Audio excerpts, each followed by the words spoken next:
Hello and welcome back to my channel. This is Didsbury Art Studio and I'm Sally, and in today's video we're going to be doing a flower pattern design.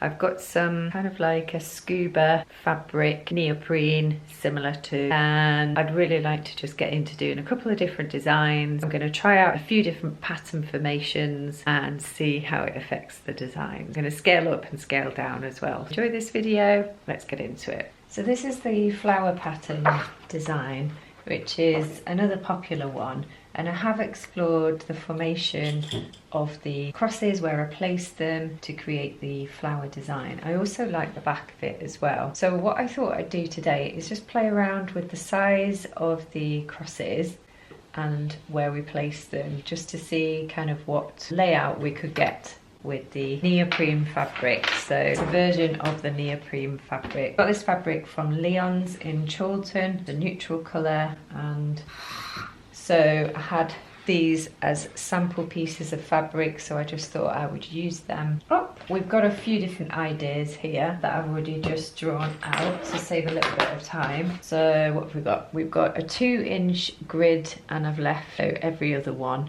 I've left a gap. Then, sorry about that background noise, I think there's some work going on. Yeah, what I decided to do on this one was do a 2-inch grid again, but this time just do 1 inch in between the 2-inch flowers and see how that affects it. I also thought that we'd try a 4-inch grid with 1 inch in between, just to get the 4 enlarged flowers. Thought we'd try an 8-inch grid to see how that affects the flower pattern.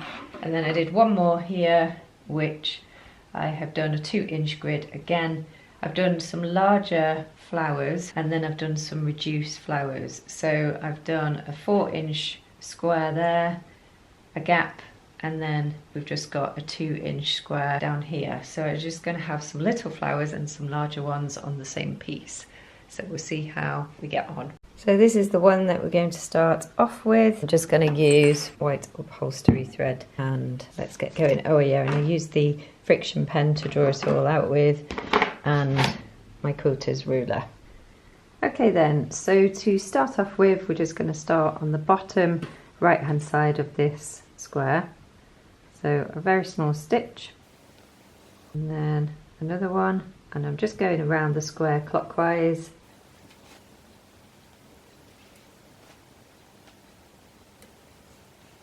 And then back to where we began. And then I'm just going to draw the threads, and I'm just going to pop a stitch through the center.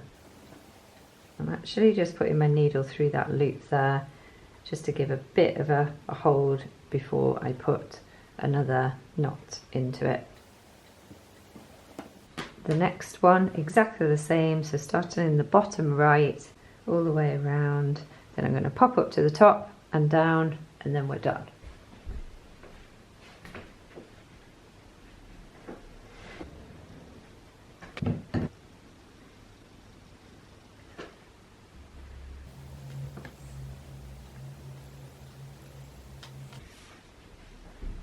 And then just to finish off with one over here.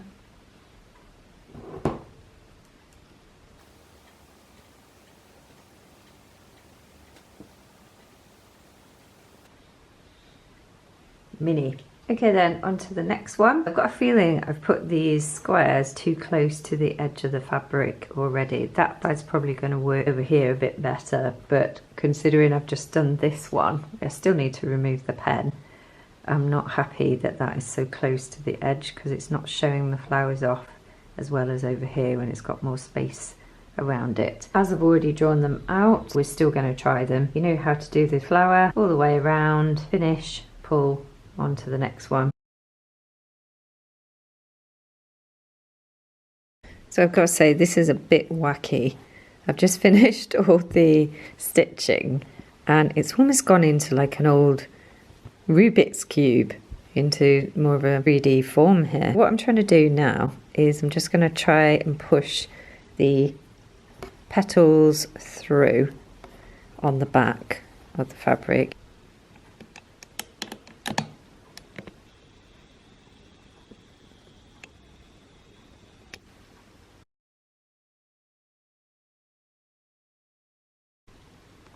Okay, that's the best we're going to get from this one because it's too mini. So I just need to remove the lines and we'll keep going with our little experiments. So let's see how we get on with this one. Obviously it's a bigger square, so it's 4 inches by a 1 inch gap. So sometimes you might just want to explore one design and keep pushing that pattern around.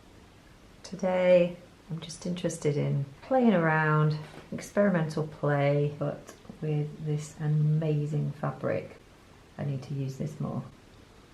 I just think it's so cool. It does really hold the design well. Again, I've done this too close to the edge. It's kind of, yeah. Definitely need quite a big gap of fabric around your pattern. I'm not keen on this frayed edge either, so that needs to be trimmed off in a bit.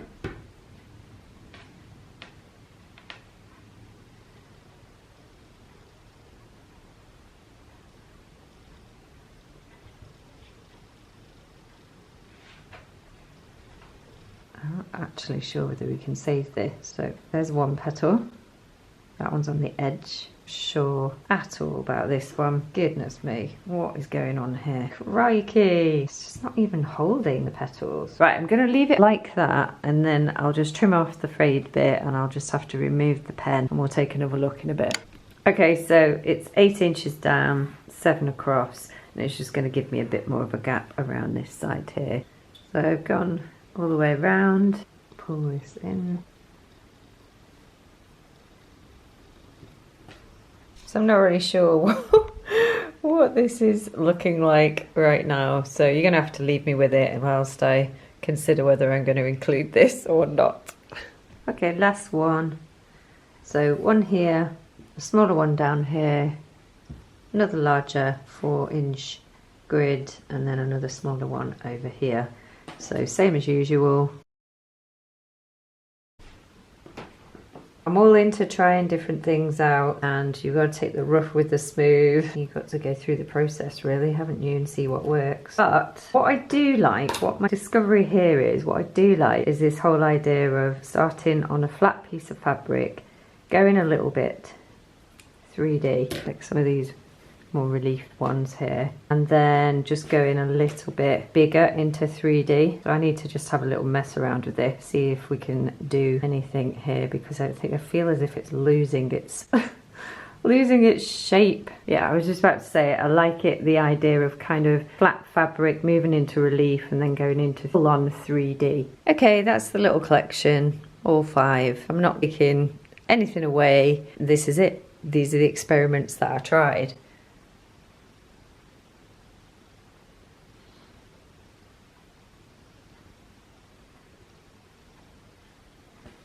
Quite interesting on the back.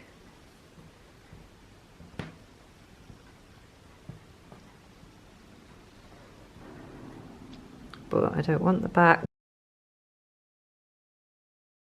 Bit different. I'm not really sure what to say. I've tried, I've tested, and all I've concluded is that we need to make sure that we use more fabric. So perhaps I'll have a go at a larger piece of fabric with more spaces around the edge.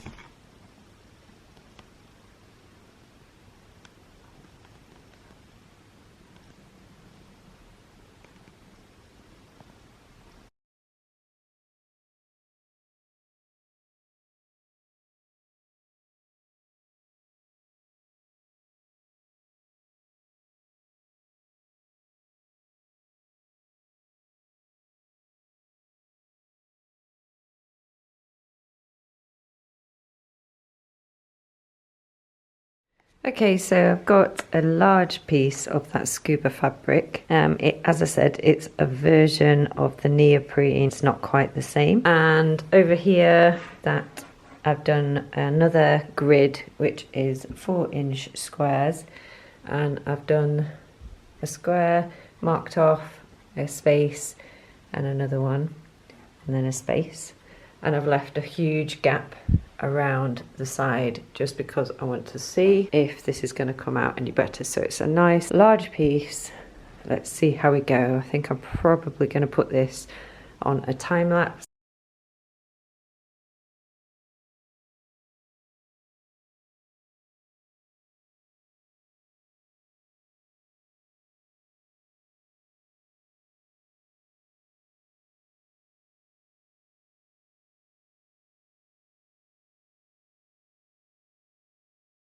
So I hope you enjoyed this video today, and if you did, the best thing you can do to help me out is to subscribe to the channel if you haven't already done so. Give the video a like or write a comment, and I'll see you in the very next video. Take care. Bye.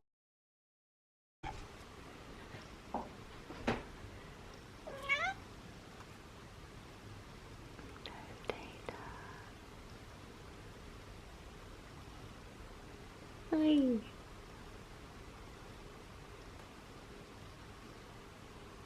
Oh.